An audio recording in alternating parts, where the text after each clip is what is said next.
channel Ngulik Horor.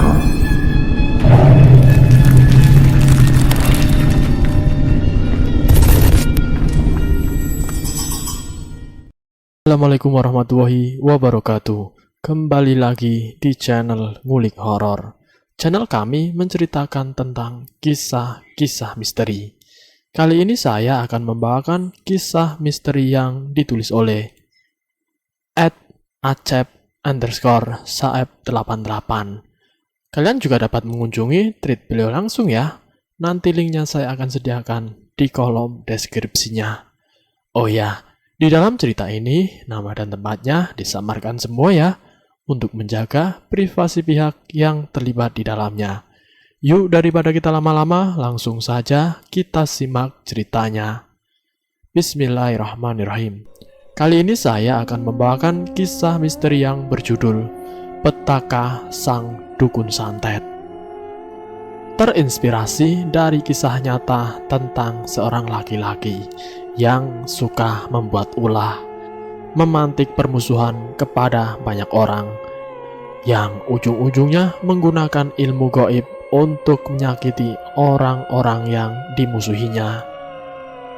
Malam itu di sebuah kampung di suatu desa yang namanya dirahasiakan. Di dalam sebuah rumah berdinding bata merah yang tidak diplester, sedang terjadi satu kepanikan luar biasa. Bagaimana tidak, seisi rumah yang terdiri dari para penghuni rumah dan para tetangga sedang berkerumunan mengelilingi tubuh seorang pria berusia sekitar 60 tahunan yang sedang meronta-ronta kesakitan di atas tempat tidurnya yang telah begitu lusuh dan dipenuhi tetesan darah. Tubuh pria itu dipenuhi bintik-bintik merah, seperti bekas luka tusukan dari puluhan jarum yang ditancapkan. Ah, panas, sakit, setan alas. Pria itu meronta-ronta sembari berteriak kesakitan. Astagfirullahaladzim, istighfar pak, istighfar, ucap seorang wanita berpakaian putih dengan kerudung yang juga berwarna putih, yang tampaknya adalah istri pria itu. Ardo, apa masih lama?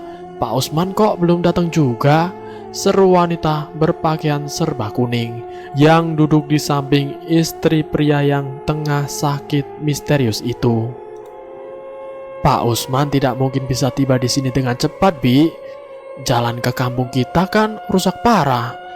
Tapi saya akan terus menghubungi beliau, tukas Ardo, seorang pemuda yang memiliki tato bergambar kepala macan di lengan kanannya. Ini semua pasti kerjaannya tukang rampas tanah orang itu. Sekarang ayah yang menjadi korbannya, gumamnya seraya berlalu keluar dari kamar itu. Namun sang ayah Ardo kembali menjerit kesakitan sambil meneriakkan kata-kata kasar seperti menyumpahi seseorang. Ah, dasar kau memang terkutuk. Kau rampas tanahku dan sekarang kau santet aku. Cukup pak, cukup. Tidak mungkin adik iparmu melakukan hal sekejam itu padamu. Istri bapak itu berkata dengan nada memelas, pertanda sedang cemas dan ketakutan. Lihat Anisti pak, sebagai istrinya Dasran, ia pasti merasa sangat terpukul atas ucapanmu yang menuduh suaminya telah mengguna-gunaimu, tambahnya. Sementara perempuan berpakaian kuning bernama Anisti hanya menunduk sembari menggigit bibir dengan kedua matanya yang berurai air mata. Sementara Ardo di luar hanya bisa memukul tembok saat merasa frustasi ketika mendengar ayahnya kembali meraung. Saat merasa frustasi ketika mendengar ayahnya kembali meraung kesakitan akibat sakit yang ia duga karena guna-guna orang. Aku dari dulu memang tidak suka terhadap orang bernama Dasran itu, yang sebenarnya adalah pamanku. Ia berpakaian seperti seorang santri, atau orang yang pintar ngaji. Tapi dia suka menerima pesanan orang untuk mengirim teluh kepada target yang dipesannya. Aku sudah lama tahu itu. Ucapnya saat kini di hadapannya ada temannya yang bernama Suhro. Jadi kamu berpikir dia yang mengguna-gunai Pak Maklum? Tanya Suhro sambil menatap penasaran ke arah Ardo. Lah, siapa lagi coba? 3 hari yang lalu Bapak bertengkar dengannya. Bahkan hampir saja Bapak menebas Dasran kalau saja aku tidak melerainya. Gara-garanya Dasran dengan sengaja memindahkan patok tanah miliknya yang berbatasan dengan tanah milik Uwa Usen. Gara-gara pemindahan patok yang memang disengaja itu, Uwa Usen jadi kehilangan hampir 100 meter tanahnya.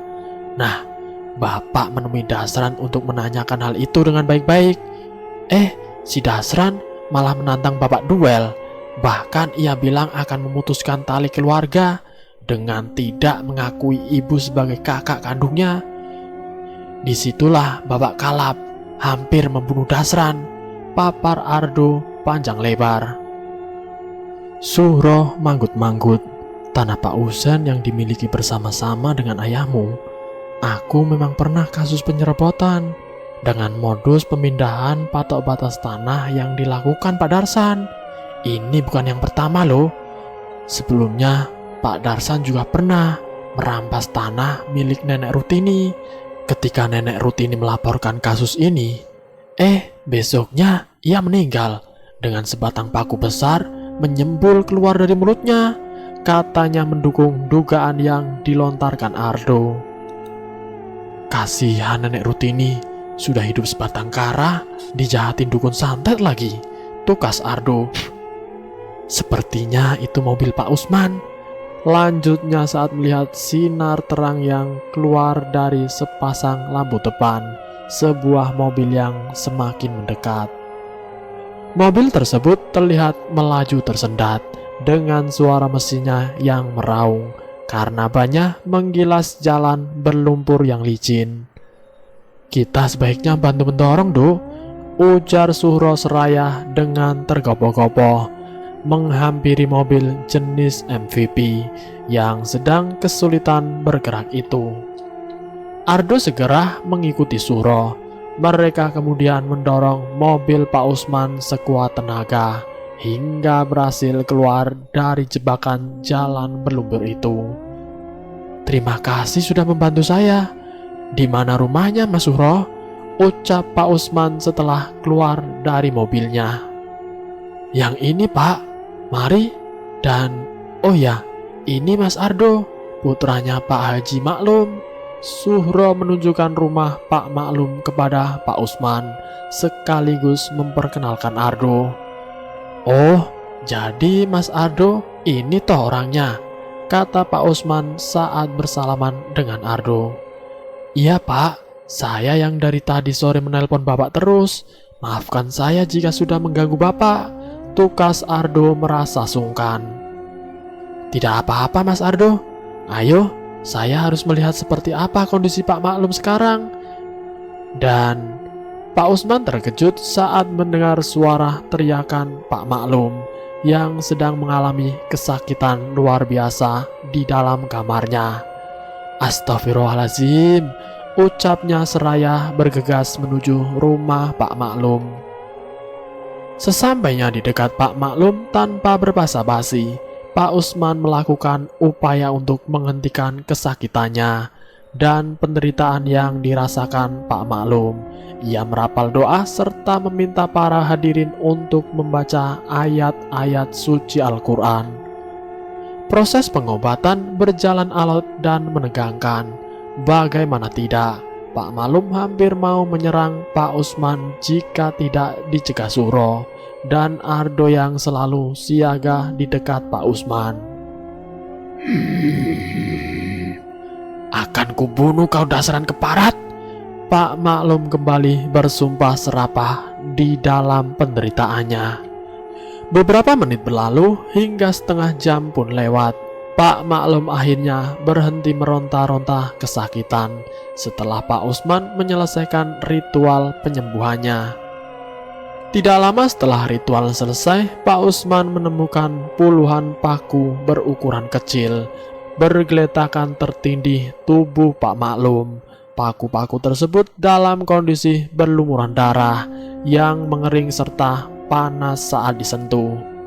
"Apa-apaan ini?" ucap Pak Usman setelah menemukan keganjilan tersebut.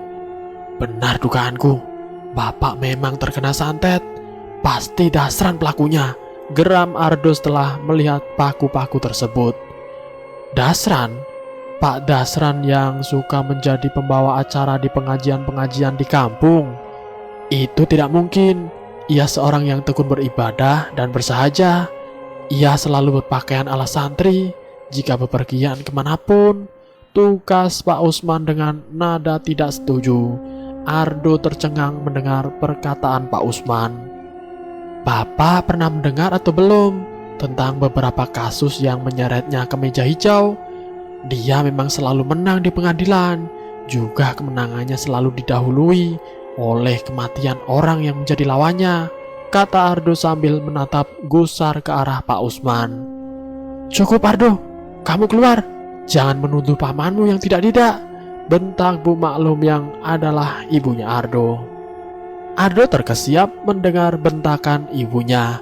Ia tidak mau beradu mulut dengan ibunya. Ia pun memilih keluar diikuti Suro. Waktu berlalu, 2 hari setelah kejadian di rumah Ardo, di suatu kebun yang memiliki berbagai tanaman buah-buahan. Di kebun tersebut terdapat sebuah gubuk, yang di sana terdapat 3 orang perempuan yang sedang memilah hasil memetiknya di kebun itu. "Ju, menurut kamu kriteria laki-laki yang menjadi pendamping hidup itu seperti apa? Apakah harus kaya, tampan, atau berwawasan luas dalam hal agama?" ujar gadis berkebaya warna hijau sambil memasukkan segenggam kacang hiris muda ke dalam tas yang terbuat dari daun pandan yang dianyam. "Semuanya oke, semua yang kamu sebutkan. Kalau 3-tiganya ada, ya sudah, sempurnalah. Yang penting jangan laki-laki yang seperti Ardo lah," tukas temannya yang mengenakan setelan kasual. "Memangnya kenapa dengan Ardo? Apa karena dia berandalan?" tanya temannya yang lain yang mengenakan rok panjang berwarna hitam serta kemeja putih dan berjilbab warna hitam. Si gadis berpakaian kasual terkekeh. "Kamu tahu Ardo kan, Ren? Dia itu tukang malakin sopir truk yang lewat di sini. Jalan rusak jadi alasan bagi dia buat malak para sopir," katanya. Juaria sepertinya suka mengawasi Ardo ya.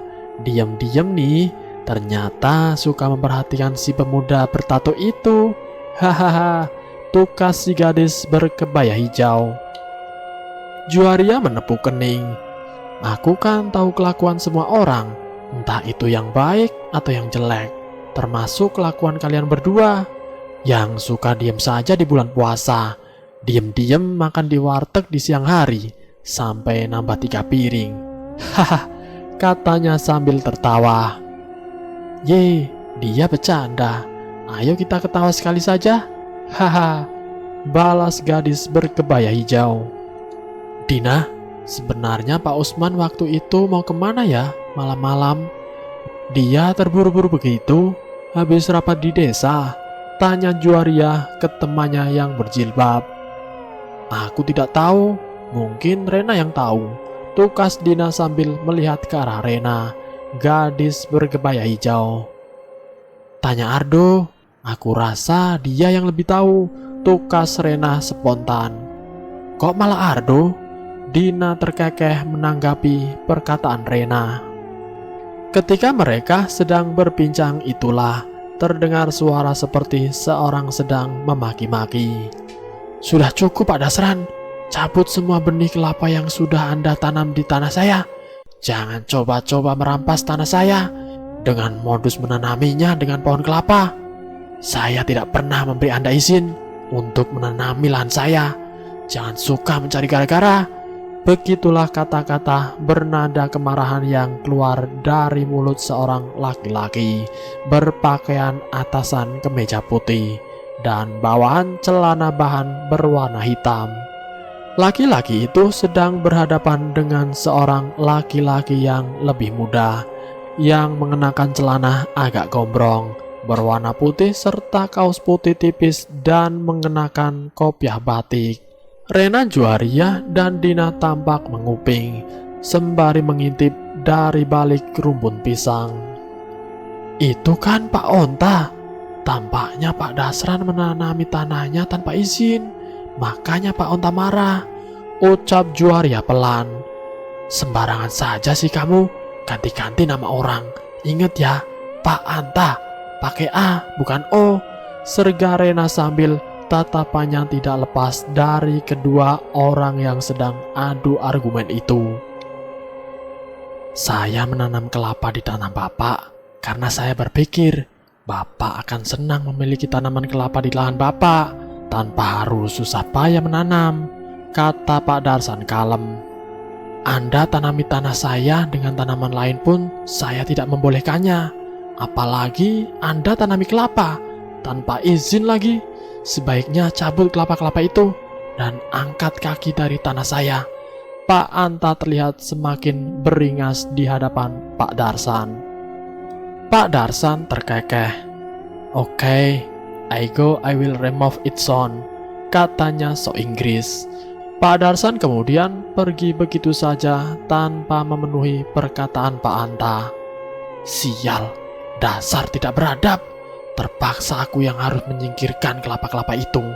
Aku tidak mau tanaman singkongku jadi gagal karena akar kelapa. Umpat Pak Anta seraya berlalu ke arah lahan yang sudah ditanami bibit pohon kelapa.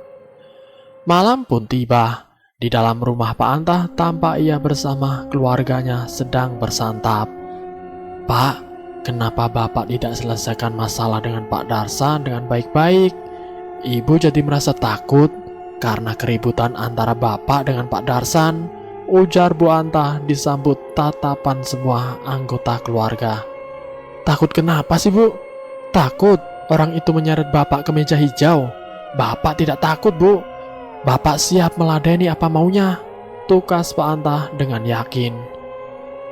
Bukan hanya soal itu Pak, tapi soal rumor kalau Pak Darsan itu suka main santet, kata Bu Anta disambut kekehan Pak Anta. Bu, itu kan hanya rumor. Bapak mana takut sama hal begituan. Bapak kan.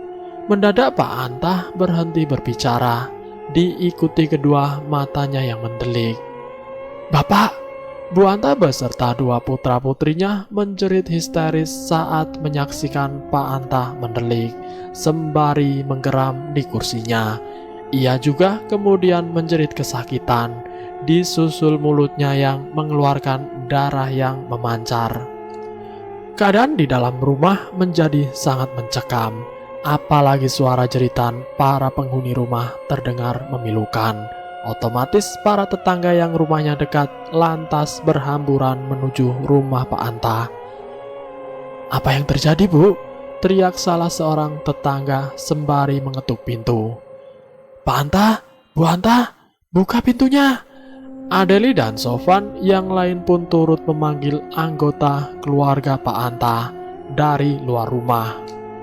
Lama sekali Bu Anta maupun putra-putrinya membuka pintu, padahal suara jeritan mereka masih terdengar jelas.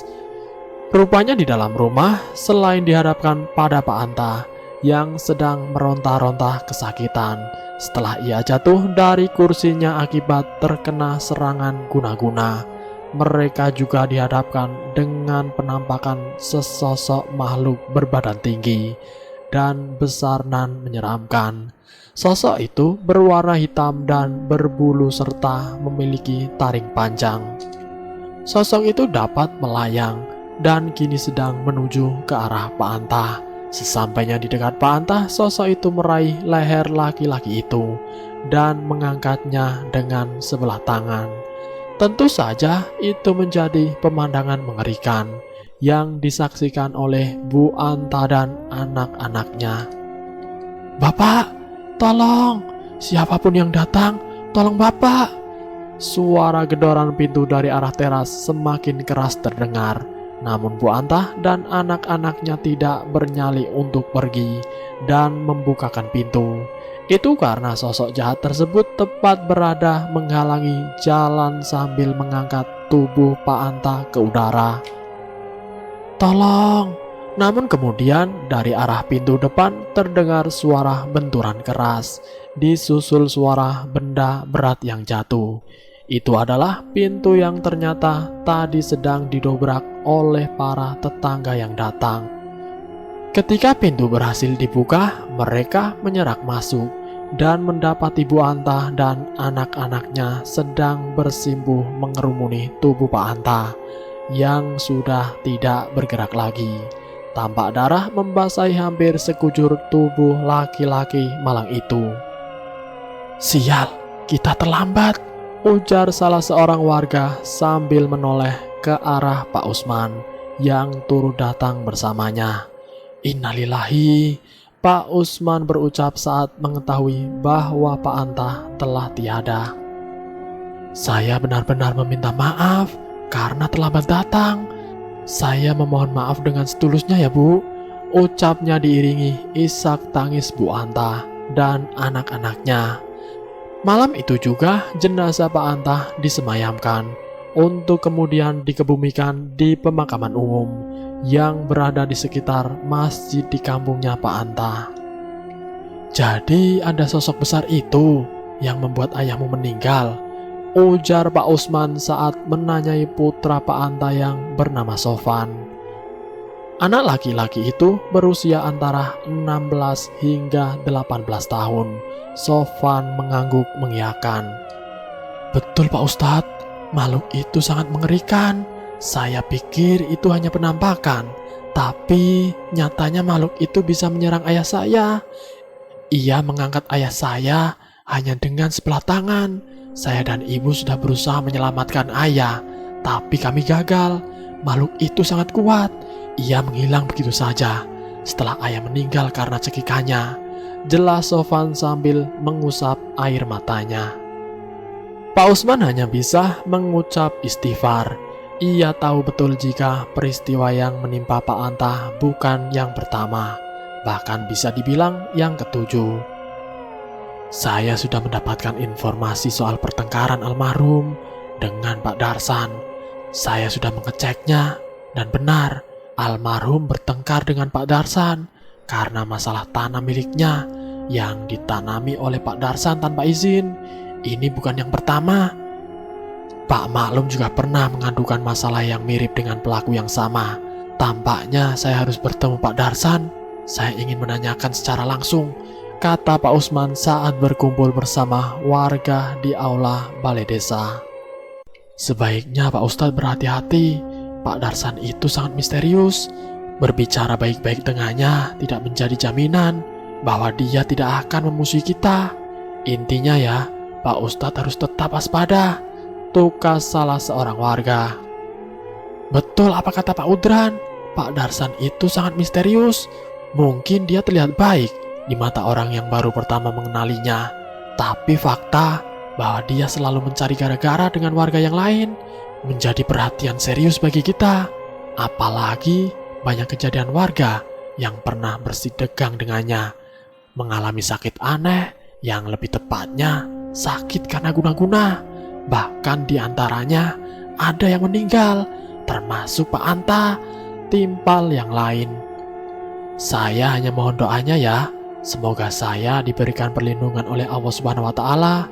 Semoga masalah perseteruan para warga dengan Pak Darsan segera selesai," ucap Pak Usman. "Amin." Para hadirin serentak mengucapkan lafaz amin. Pada suatu hari, Pak Usman mengendarai mobilnya melewati jalanan berbatunan terjal menuju suatu wilayah di dalam desa tersebut, di mana di wilayah itu hanya terdapat 2 rumah saja. Itu juga salah satu rumah dalam kondisi kosong, karena sudah lama ditinggalkan pemiliknya merantau. Sedangkan rumah lainnya terlihat cukup mewah, dan rumah tersebut adalah rumah Pak Darsan. Kenapa Pak Darsan membangun rumah di tempat terpencil begini ya? Jalur ini juga buntu, karena di depan sana yang jalannya menurun terdapat sungai. Tidak ada jembatan sama sekali di atasnya, ucap Pak Usman sambil memarkirkan mobilnya. Ia memang tidak pergi sendirian. Ia ditemani oleh Jodar, tetangganya yang juga murid mengajinya. Saya kemari pernah 2 kali Pak Ustadz, saat nyasar waktu mau mancing ke sungai. Dan sekarang ini, tempat ini auranya sangat tidak menyenangkan Pak Ustadz, tukas Jodar. Pak Usman tersenyum kemudian keluar dari mobil. Setelah mobil terparkir sempurna, Jodar pun turun keluar dari mobil. Assalamualaikum. Pak Usman mengucap salam di depan pintu gerbang rumah Pak Darsan. Hening, tidak ada jawaban. Pak Usman kembali mengucapkan salam hingga yang ketiga kalinya. Masih juga belum ada yang menjawab. Aduh, kemana gerangan Pak Darsan ya? Kenapa ia tidak juga menjawab salamku? Apa ia sedang berpergian? Kata Pak Usman setelah bergumam. Sedangkan Jodar yang berada di belakang Pak Usman merasakan seperti ada seseorang di belakangnya sedang mengawasi ia dan Pak Usman. Jodar juga merasakan bulu kuduknya seperti berdiri, seperti tangan seorang yang sedang mengawasinya itu sedang bersiap mencekram lehernya. Karena penasaran, ia pun menoleh ke belakang. Tidak ada apa-apa selain mobil yang terparkir. Saat mengembalikan pandangan, ia terkesiap karena Pak Usman tidak ada di dekatnya lagi. Alih-alih Pak Usman, ia malah berhadapan dengan sesosok perempuan berambut panjang, berpakaian gombrong, serba putih serta mengeluarkan wangi bunga-bungaan. "Hah?" Jodar pun menjerit ketakutan saat melihat sosok itu. Mendadak Pak Usman muncul kemudian menepak pundaknya. "Jo, sadarlah, jangan terpengaruh. Benar katamu, tempat ini beraura negatif," ucap Pak Usman setelah menepuk pundak Jodar. "Saya akan menyingkirkan benteng gaib yang menghalangi kita. Tuan rumah ternyata memang tidak menyukai kedatangan kita. Jika setelah bentengnya menghilang, tuan rumah tidak mau juga menemui kita, terpaksa kita pulang dengan tangan hampa," kata Pak Usman seraya merapal doa-doa. Ia juga membaca ayat-ayat suci. Setelah beberapa menit kemudian terdengar suara pintu yang dibukanya. Terlihatlah sesosok laki-laki berbadan tegap, mengenakan celana panjang bermotif batik, berkaos putih tipis dan mengenakan kopiah batik, keluar dari rumah tersebut dan menghampiri pintu gerbang. Beberapa lama kemudian, setelah Pak Darsan mempersilahkan Pak Usman dan Jordan masuk ke dalam rumahnya. "Saya sudah tahu maksud kedatangan Anda, Pak Ustadz. Maaf jika tadi Anda kesulitan menemukan saya. Saya hanya ingin menguji kemampuan Pak Ustadz," ujar Pak Darsan sambil menatap ke arah Pak Usman dan Jodar bergantian. "Lalu bagaimana tanggapan Anda, Pak Darsan?" tukas Pak Usman tanpa ingin repot-repot berbasa-basi. Pak Darsan tersenyum miring. "Mereka mengada-ngada, Pak Ustadz. Tuduhan mereka sangat keji dan tidak berdasar. Saya ini hanya seorang petani yang gemar bercocok tanam," tukas Pak Darsan. "Saya juga suka bercocok tanam, Pak Darsan. Namun bercocok tanam di tanah orang tanpa izin bukanlah selera saya," ucap Pak Usman sembari menggigit lidah.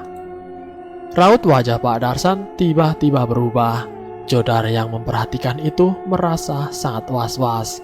Sejenak ia mengalihkan perhatian ke arah jendela, mencoba menenangkan pikirannya. Namun saat ia menatap jendela, terperanjat saat melihat keadaan di luar telah gelap seperti sudah malam saja. "Pak Ustadz, kita kelamaan ngobrolnya. Kita kemalaman," ujarnya disambut tatapan mengintimidasi dari sang tuan rumah. Akhirnya Pak Usman dan Jodar pun undur diri disambut tatapan dingin Pak Darsan. Mobil yang dikendari Pak Usman pun melaju meninggalkan jalan di depan rumah Pak Darsan. Jalan yang terjal berbatu kasar itu dilewati dengan guncangan yang dapat membuat badan menjadi nyeri-nyeri. Terkadang mobil juga harus melewati jalan agak berkubang nan licin. Ban mobil pun beberapa kali mengalami selip. Apalagi ketika tanjakan yang batunya kebanyakan menonjol, sehingga membuat mobil tersangkut. Pak Usman pun mengundurkan mobilnya dengan niat untuk tancap gas agar mobil dapat melewati tanjakan berbatu itu. Namun naas, suatu siluet wajah mengerikan seorang perempuan terpampang di hadapannya. Allahu Akbar! Pak Usman kaget bukan kepalang. Akibatnya ia salah membanting setir, yang berakibat pada terpelesetnya ban belakang sebelah kanan ke arah jurang. Akibatnya dapat ditebak.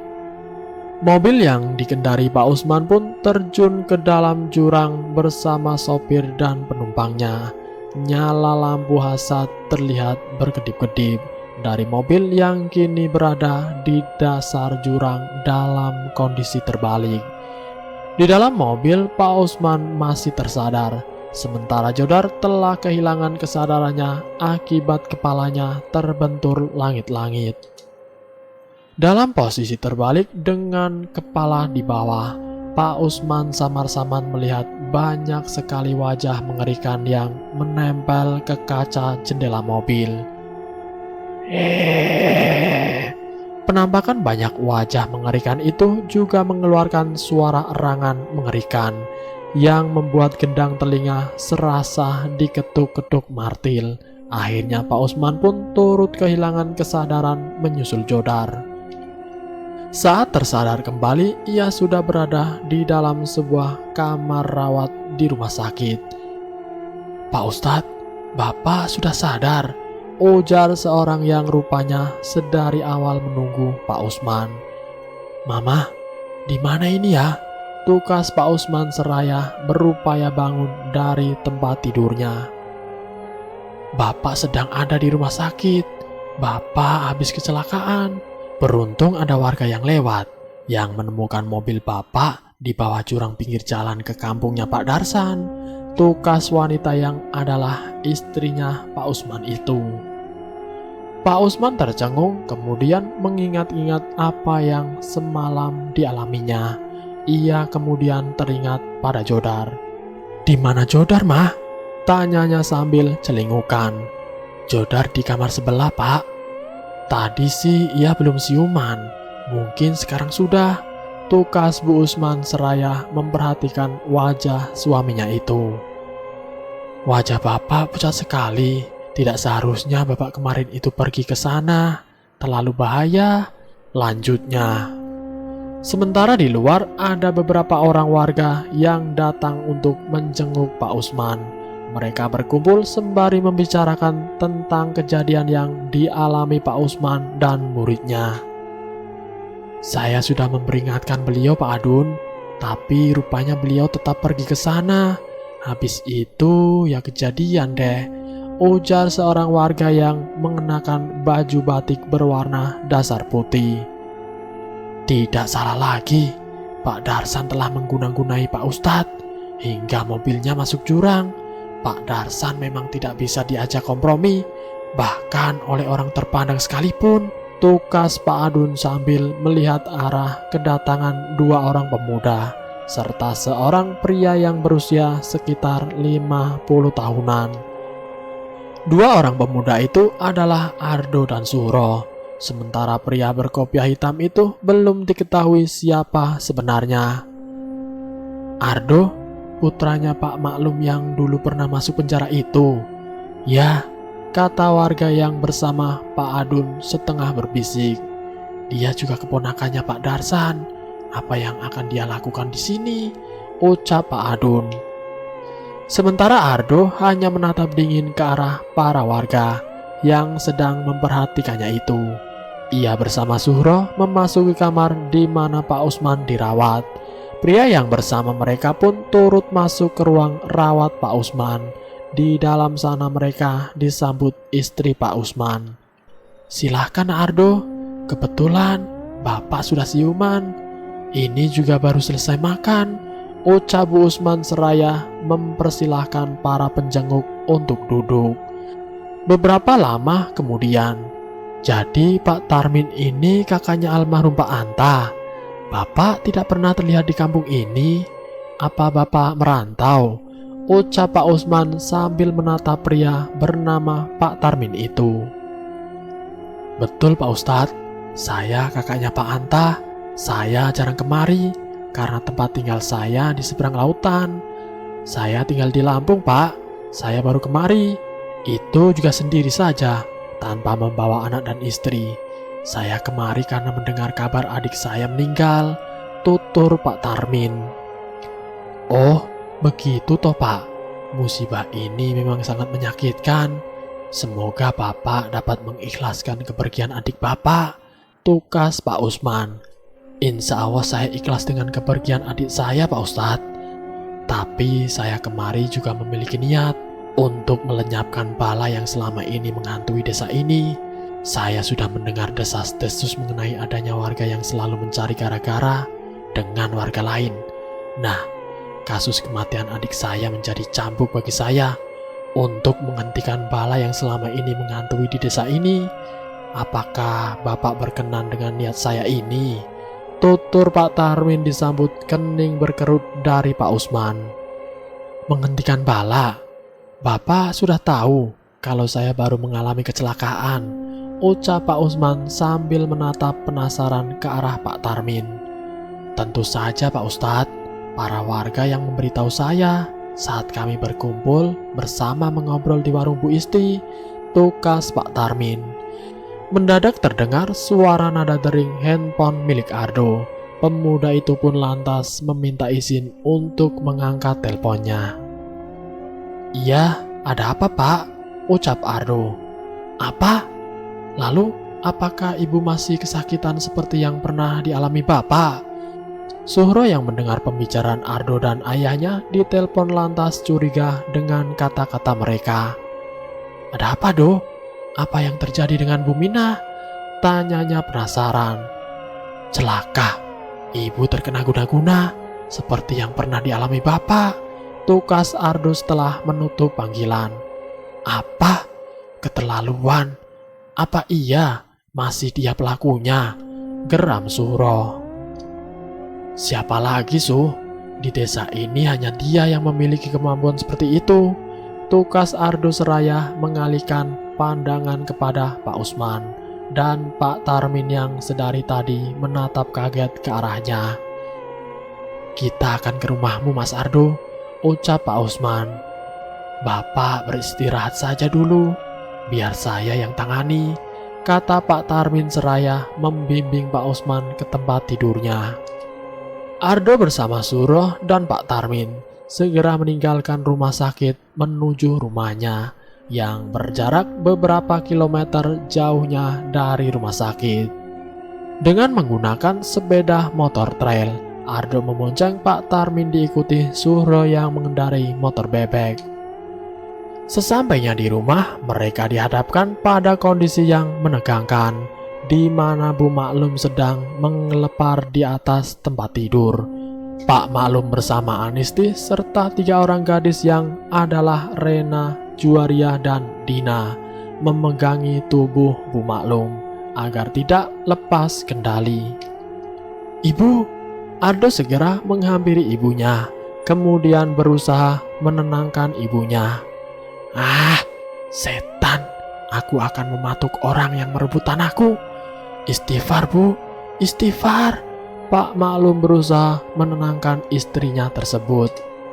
"Ini berat, pelakunya berada tidak jauh dari sini, tepatnya di selatan rumah ini, di sebuah lahan yang dipenuhi tanaman sayuran," ucap Pak Tarmin membuat Pak Maklum tercengang. "Tapi fokus saya adalah ke penyembuhan ibunya. Untuk si pelaku nanti kita bicarakan," lanjutnya sambil melihat ke arah Ardo. Bapak ini siapa ya? Tanya Pak Maklum penuh selidik. Saya Pak Tarmin, kakak almarhum Pak Anta. Izinkan saya untuk membantu, untuk menghilangkan benda-benda najis yang dikirim pendengki itu, tukas Pak Tarmin. Kalau begitu lakukanlah, tolong istri saya ya. Saya tidak tahan melihatnya menderita seperti ini, ucap Pak Maklum memelas. Pak Tarmin mengangguk kemudian menghampiri Bu Maklum. Ia kemudian merapal doa-doa serta membaca ayat-ayat suci. Setelah hampir 1 jam melakukan ritual penyembuhan Bu Maklum, Pak Tarmin pun berhasil membuat ibunya Ardo tersebut sembuh dari kesakitannya itu. Ibunya Ardo pun kini tertidur. Ia kini terlihat lebih tenang. Semua orang pun merasa lega dengan hal tersebut. Si Jumbut Ijuk ini adalah penyebabnya. Orang itu yang mengirimnya secara gaib. Masih untung bukan paku atau serpihan kaca, ujar Pak Tarmin sembari menatap ke arah Pak Maklum. Tapi saya pernah dikirim puluhan paku, Pak. Beruntung saya masih diberi keselamatan. Ngomong-ngomong, terima kasih Pak Tarmin. Untungnya Anda bisa menggantikan Pak Usman yang sedang dirawat. Desa ini memang kekurangan orang-orang yang memiliki kemampuan seperti Bapak ini, tukas Pak Maklum seraya menatap wajah istrinya. Pak Maklum, sepertinya saya harus pamit. Saya mau ke rumah adik ipar saya. Besok saya harus kembali ke Lampung. Anak dan istri saya pasti sedang menunggu kepulangan saya. Meski ya keluarga saya di sana bisa maklum kalau saya sedang kena musibah kehilangan adik saya, kata Pak Tarmin undur diri. Oh, Pak Tarmin berasal dari Lampung toh? Kenapa harus buru-buru, Pak? Kalau memang keluarga di Lampung maklum, seharusnya Bapak bisa tinggal lebih lama di sini. Apalagi jika anggota keluarga kita ada yang meninggal, maka kita setidaknya akan berada selama seminggu di rumah duka, kata Pak Maklum. Pak Tarmin tersenyum. Ada hal yang lebih penting yang harus saya urus, Pak. Saya juga sudah bilang ke adik ipar saya, katanya kemudian melirik ke arah Ardo dan Suhoro. Kedua pemuda itu tampak mengangguk. Beberapa lama kemudian setelah Pak Tarmin pergi diantarkan oleh Suhoro, Ardo tampak duduk di seberang rumahnya. Ia rupanya sedang membaca chat dari seseorang yang ternyata adalah Suhoro. Nanti malam doh, kita berkumpul dulu di rumah Bu Asti. Pak Tarmin yang meminta kita berkumpul di sana. Kita mendapatkan backup dari beberapa orang. Jodar katanya akan ikut. Juga ada Sofan dan Pak Udran. Begitu chat yang dikirim oleh Suhoro kepada Ardo. Saat sedang membaca chat itulah ia dikagetkan oleh 2 orang gadis yang sebelumnya berada di dalam rumah Ardo. Mas Ardo, ini calon istrimu sedang mencari kamu, ujar Juwaria membuat Ardo mengangkat muka. Kalian ngapain? Maksudku, kalian ngapain kemari? Ganggu aja, ucap Ardo gusar dengan kedatangan 2 gadis manis itu.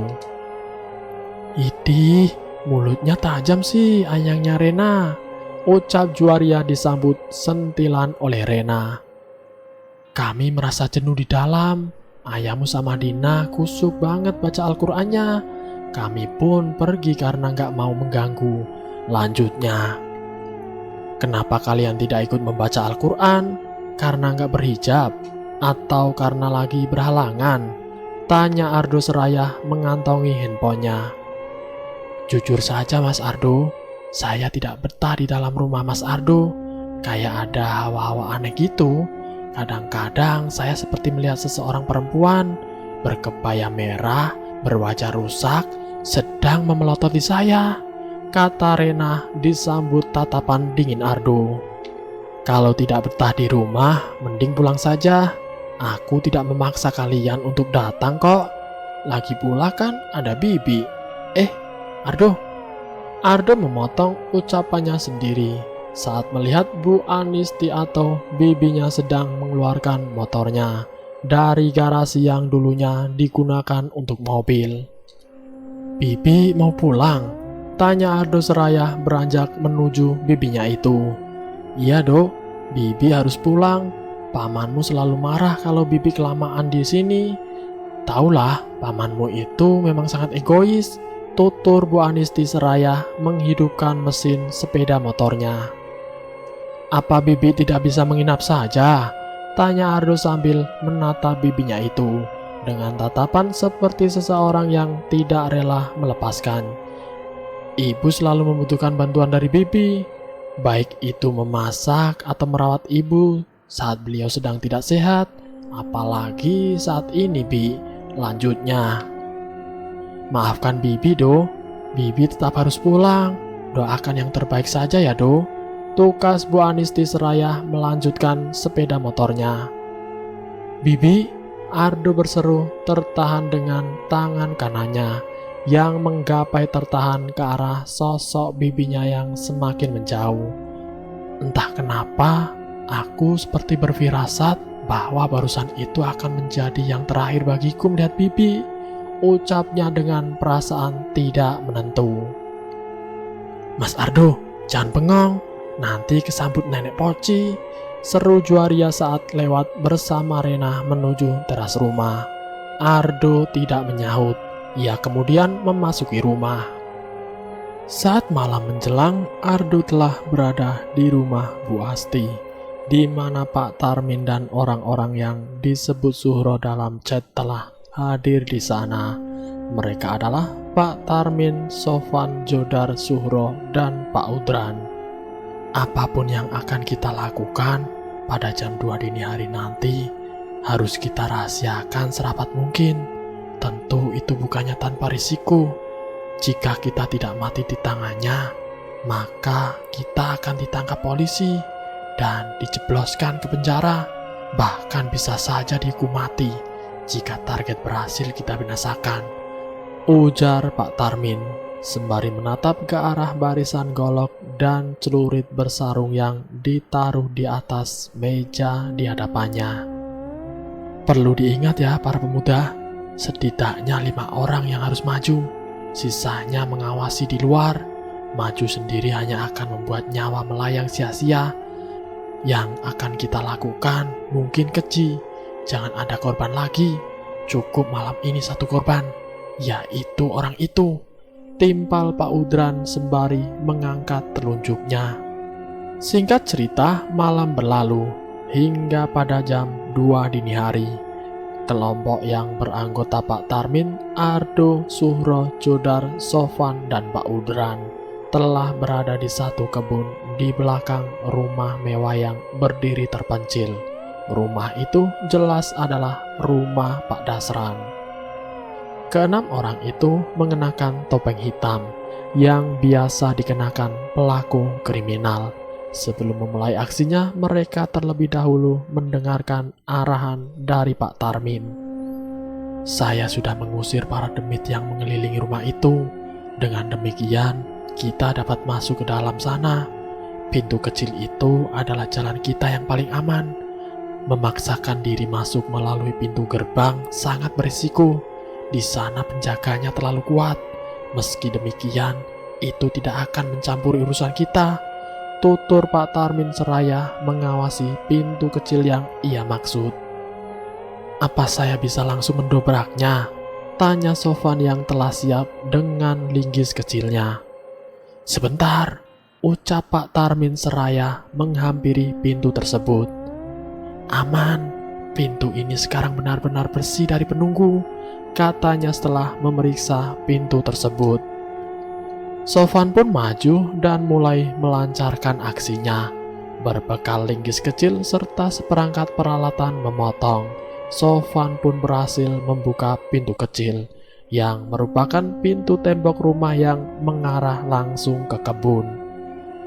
Selanjutnya Pak Tarmin diikuti Ardo, Suhro, Jodar, dan Pak Udran memasuki pelataran belakang rumah besar dan mewah itu.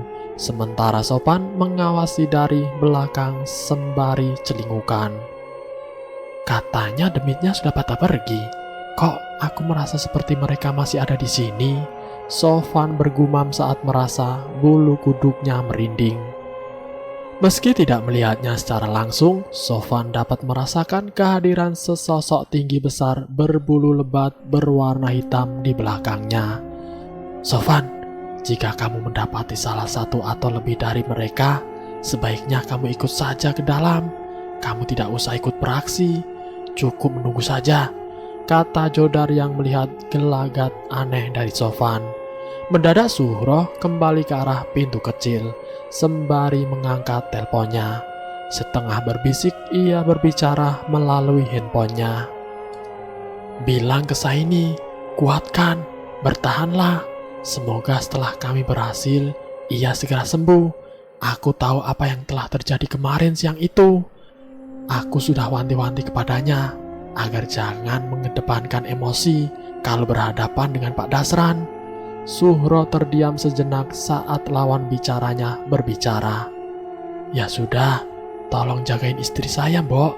Kalau perlu, panggil Pak Ustadz. Beliau yang bisa menyembuhkan sakit karena guna-guna, kata Zuhro menggapai kata-kata lawan bicaranya.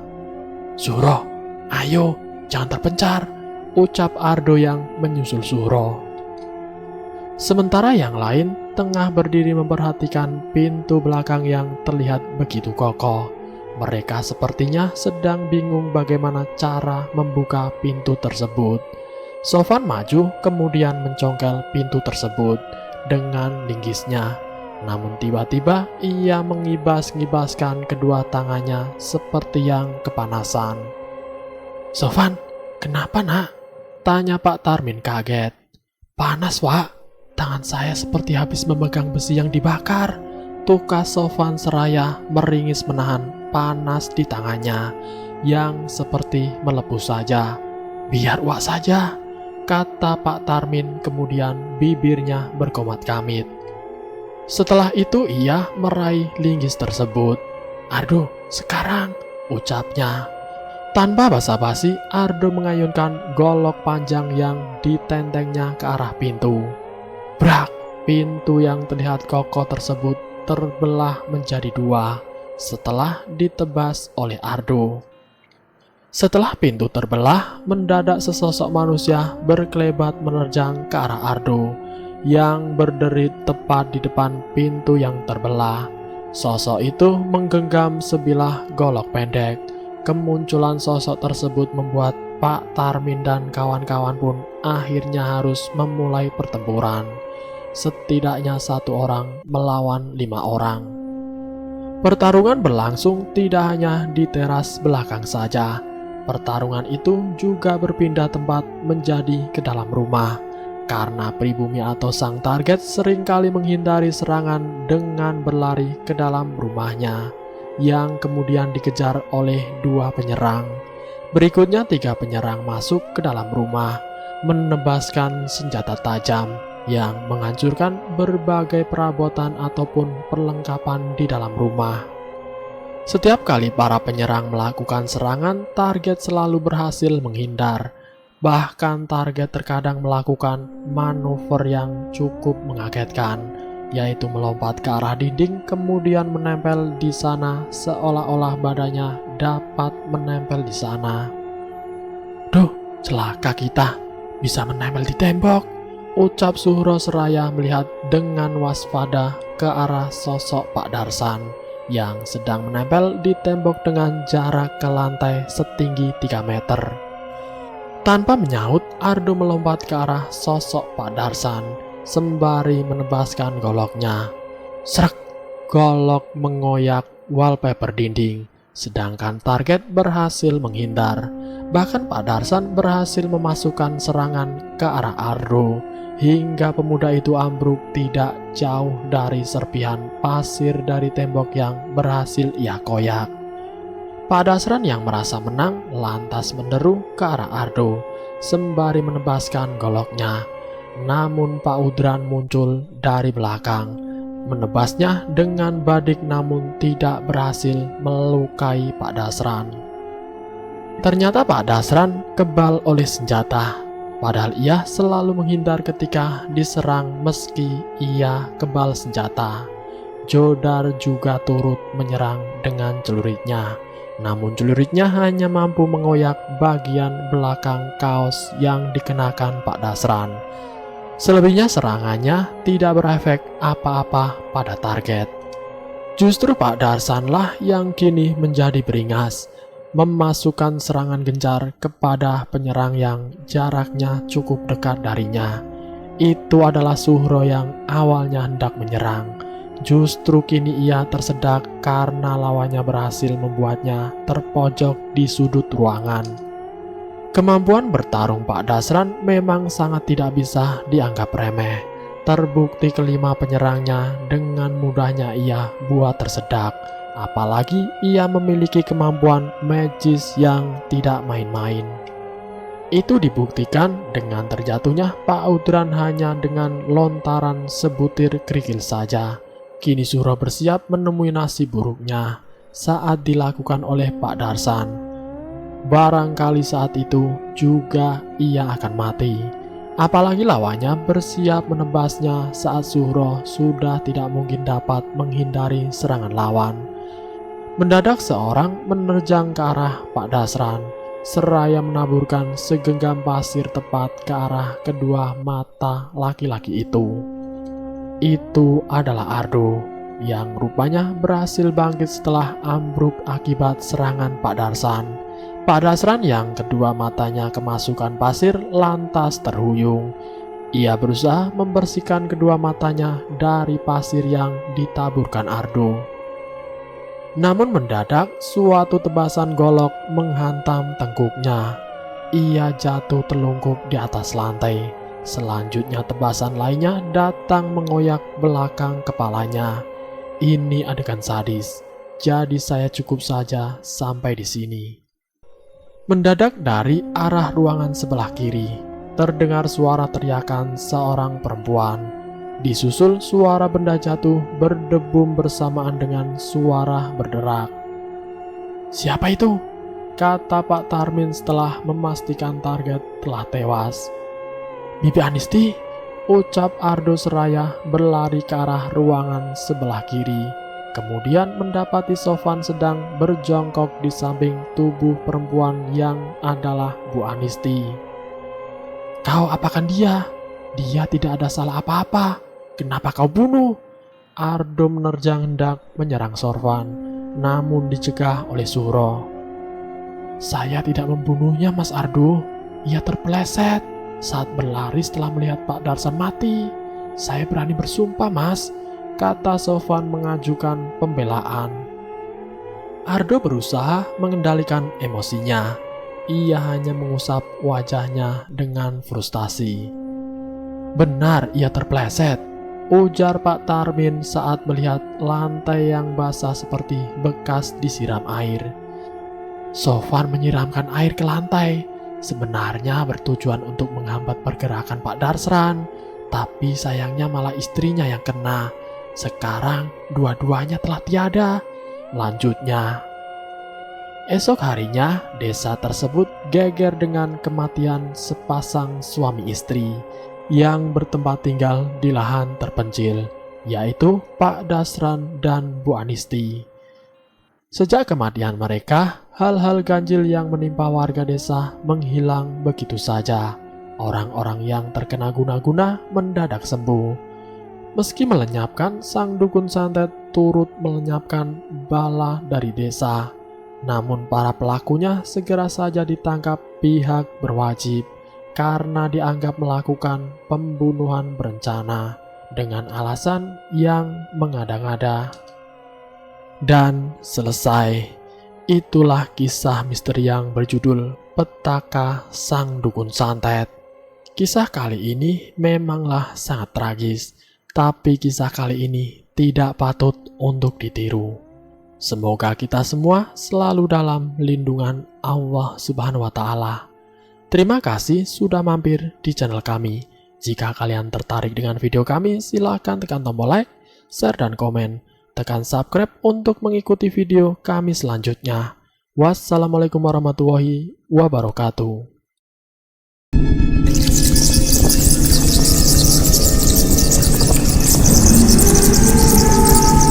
Selamat datang di channel Ngulik horor.